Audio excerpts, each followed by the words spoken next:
امی کی بک میں سے ہی ایک تعارفی مضمون پڑھوں گی جو کہ اس میں چھپ بھی چکا ہے، تاکہ آپ لوگوں کو تھوڑا سا اس کا آئیڈیا بھی ہو جائے، اور اس کے بعد میں امی کو بلاؤں گی کہ وہ اس میں سے کچھ ریڈ کریں۔ اس کا عنوان ہے امی کی جگ بیتی۔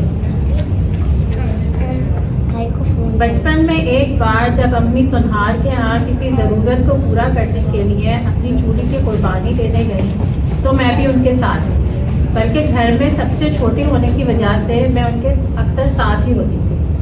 جب سنار نے خریدنے کے بعد چوڑی کو ہلکے سے موڑا تو پتہ نہیں کیوں مجھے بالکل اچھا نہیں لگا، لیکن کبھی مجبوری تو کبھی ضرورت، اور کبھی کبھی ہماری چھوٹی بڑی خوشیوں کو پورا کرنے کے لیے ایسی قربانیاں ان کی زندگی کا حصہ تھیں۔ ایک بار ایسی ہی کسی ضرورت کو پورا کرنے کے توفیل ہمیں فشنگ گیم کا تحفہ بھی ملا، جو گویا اس زمانے میں ایک لگژری کھلونا اور ایک خواب کی مانند تھا۔ اسے واقعاتاً ہم نے سال ہر سال بڑھتا، بلکہ بڑے ہونے تک وہ ہمارے پاس ہی رہا۔ اس کا نتیجہ یہ ہوا کہ سونے اور زیورات سے کبھی دلی لگاؤ یا رغبت محسوس نہیں ہوئی، اور اس کی اہمیت بڑے ہونے کے بعد بھی بس فشنگ گیم یا اس سے کچھ کمی رہی۔ اسی طرح ایک بار بچپن میں ہماری خوشی کے لیے غالباً روزہ گشائی کا اہتمام کیا گیا، لیکن مہمانوں کو بلاوا دیتے وقت یہ ضرور کہا جاتا کہ اتنی ضد کر رہی تھی، نمازیں پڑھ پڑھ کے دعائیں مانگی جا رہی تھی، تو سوچا کر دیتے ہیں۔ جب 2 سے 3 بار یہ سننے کو ملا تو ہمیں غصہ آیا کہ یہ سب کہنے کی کیا ضرورت ہے۔ امی نے جواب دیا، مصلحتاً کہنا پڑتا ہے ورنہ سب کی باتیں سننی پڑتی ہیں۔ یہاں میرا اور ان کا ہمیشہ اختلاف یا لڑائی رہی۔ جتنی چڑ مجھے لوگوں کے خوف سے رہی، اتنی ہی یہ فکر لاشعوری طور پہ میرے اندر منتقل ہو کر میرا احاطہ کیے گئی، اور مجھے خود سے اور اس فکر اور خوف سے آگے بڑھنے کے لیے بہت سارے مقامات پہ لڑنا پڑا۔ سنا ہے اچھے وقتوں میں جب ابا حیات تھے تو انہیں مختلف ساز بجانے کا شوق تھا۔ امی کی آواز اچھی تھی، وہ کبھی مون میں آ کے ستار بجاتے تھے اور امی گایا کرتی تھی، مگر جب سے ہم نے ہوش سنبھالا تو ماں کے روپ میں اپنے پاس ایک فکر مند، پریشان، گھبرائی ہوئی لیکن بہت سے محاذوں پہ اپنے بچوں کی خوشیوں کے لیے مضبوطی سے ڈٹی شخصیت کو پایا۔ وہ کہتی ہیں کہ میں نے کسی مرغی کی طرح اپنے پروں میں 5 بچوں کو چھپا کے پالا ہے۔ شاید ٹھیک ہی کہتی ہیں، ہمارے معاشرے میں بیوہ ہو جانا کسی عذاب سے کم نہیں۔ آپ کو اپنے خرچے پہ اچھا پہننے، کھانے اور خوش ہونے کے لیے بھی لوگوں کو جواب دینا پڑتا ہے۔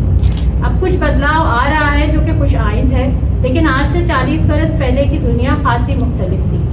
ایسے میں زندگی کے مسلسل اتار چڑھاؤ سے ہمارے عجیب سے مشرقی معاشرے میں ایک عام گھریلو عورت کا لوگوں اور حالات سے نبرد ازما ہونا بہت مشکل تھا۔ مجھے منی بسوں کے سفر سے سخت الجھن ہوتی تھی۔ کبھی بس کے بجائے رکشے کی فرمائش کرتی تو امی اس کا موازنہ کسی کھانے کی چیز سے کرتی تھی۔ ارے اتنے میں تو ایک بڑا مکھن آ جائے گا، میں چڑھ جاتی، اب مکھن پہ بیٹھ کے تو جانے سے رہے۔ سب سے مصیبت کی گھڑیاں مجھے وہ لگا کرتی تھی جب بچپن میں مجبوراً پیلے رنگ کی چھوٹی والی N1 یا G11 کی بس میں ڈرائیور کے ساتھ آگے بیٹھنا پڑ جاتا۔ میری دعا ہوتی کہ بس سب آگے کسی خاتون کو نہ بٹھائے اور ہمارا اسٹاپ جلدی آ جائے، کیونکہ ڈرائیور کی خواہش ہوتی کہ 2 کی جگہ 4 بیٹھ جائیں اور سواریاں اس کے گیئر تک پہنچ جائیں۔ اس بات پہ ہمیشہ تکرار ہو جاتی۔ اب کبھی جب میں رات گئے اپنی گاڑی خود چلاتی، کینیڈا کی کبھی سنسان کبھی آباد سڑکوں پہ نکلتی ہوں، تو منی بسوں کے سارے سفر اور اس میں ان نظروں اور آلودہ ذہنوں سے خود کو سمیٹتی بچاتی خواتین یاد آ جاتی ہیں۔ عجیب لگتا ہے کہ ہمارے ہاں 21ویں صدی میں بھی خواتین کو کیسے کیسے مسائل درپیش ہیں۔ امی نے ابا کے بعد بڑی ہمت کر کے ڈرائیونگ سیکھی، ایک گاڑی بھی لے لی، لیکن پھر بیچ دی۔ کچھ عرصہ پہلے میں نے ان سے شکایت کی کہ کاش آپ تھوڑی اور ہمت کر لیتی، گاڑی نہ بیچتی تو اتنے سال ہم بسوں کے دھکوں سے بچ جاتے۔ انہوں نے کہا اس وقت اتنی عقل کہاں تھی، اور ٹھیک بھی ہے۔ آج بھی گاڑی لے کر خواتین سڑک پہ نکل جائیں تو کئی گاڑیاں یوں ہی قریب آ جاتی ہیں۔ کنڈکٹروں کا بس نہیں چلتا کہ وہ کھڑکی میں جھول جائیں، اور موٹر سائیکل والے آنکھیں پھاڑ پھاڑ کر جھانکنا اپنا فرض سمجھتے ہیں۔ عورتوں اور راہگیر بھی جھانک کے ثواب دائرہ حاصل کرنا نہیں بھولتے، اور پھر کہا جاتا ہے کہ عورت اچھی ڈرائیور نہیں ہوتی۔ تو صاحب کبھی عورت بن کے سڑک پہ نکلیں تو پتہ چلے۔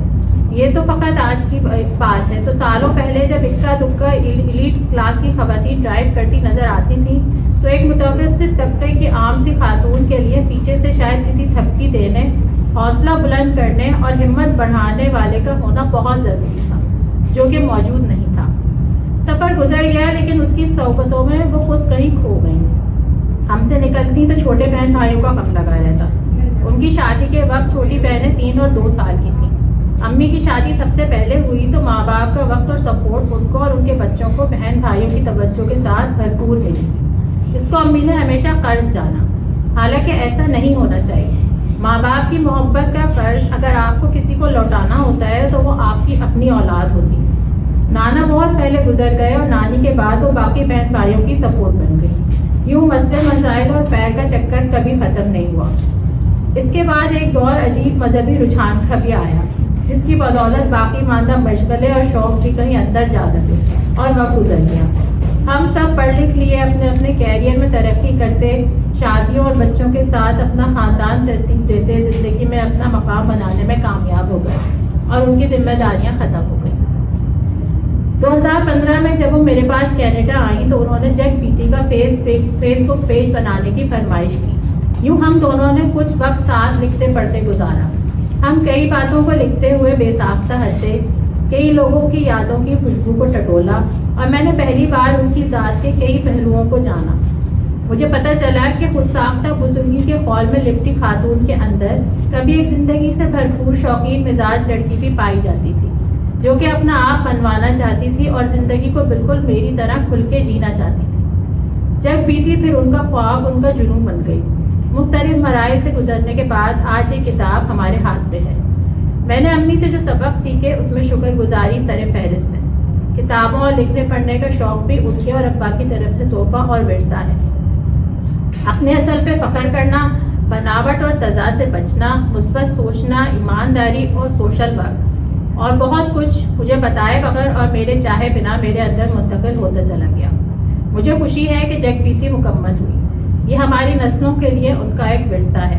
امید ہے کہ ان کی زندگی کے اس عکس اور ان کے اطراف بسنے اور ان کے زندگی کا سفر کا حصہ بن کر گزر جانے والوں کو ان کہانیوں میں ہر کسی کو کچھ نہ کچھ سیکھنے کا موقع ضرور ملے گا۔ مجھے خوشی ہے کہ وہ اپنے لیے جیتی ہیں، کینسر جیسے موذی بیماری سے ڈٹ کر 2 ہاتھ کر چکی ہیں اور اب کچھ سالوں بعد دوبارہ ہمت اور حوصلے سے مسکراتے ہوئے اس کو شکست دینے کے لیے تیار ہیں۔ ان کی ہمت کی داد نہ دینا زیادتی ہوگی۔ میری امی کو اپنی دعاؤں میں یاد رکھنا۔ اللہ تعالیٰ انہیں صحت و سلامتی والی زندگی عطا فرمائے۔